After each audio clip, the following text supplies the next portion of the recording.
Friends, ఇప్పుడే అందిన వార్త. కొద్దిసేపటి క్రితమే గుండెపోటుతో ఆలీ మృతి అంటూ వార్తలు అయితే వినిపిస్తున్నాయి. దీనికి సంబంధించి వివరాలు చెప్పడానికి వీడియో చేయడం జరుగుతుంది. చాలా మంది వీడియోస్ ఉన్నారు కానీ సబ్స్క్రైబ్ మర్చిపోతున్నారండి. దయచేసి ఈ ఛానల్లో సబ్స్క్రైబ్ చేసుకొని బెల్ ఐకాన్ ఆల్ పై ట్యాప్ చేయండి. ఇటువంటి ఇంపార్టెంట్ ఇన్ఫర్మేషన్ మిస్ అవ్వకుండా మీ ఫోన్ నోటిఫికేషన్ రూపంలో వస్తుందండి.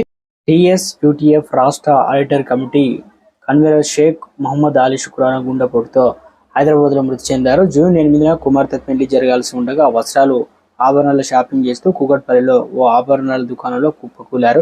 ఆయన మరణ వార్తను తెలుసుకున్న టీఎస్-యూటీఎఫ్ రాష్ట్ర అధ్యక్షులు, కార్యదర్శులు జంగయ్య, చావెర్ రవి, మస్తాన్ రావు దవాఖానకు వెళ్లి ఆయన భౌతిక గాయాన్ని సందర్శించి నివాళులర్పించారు.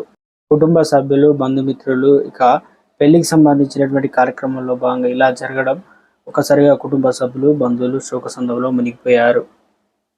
టీఎస్-యూటీఎఫ్ రాష్ట్ర audit committee convener Sheikh Mohammed Ali శుక్రవారం గుండెపోటుతో హైదరాబాద్లో మృతి చెందారు.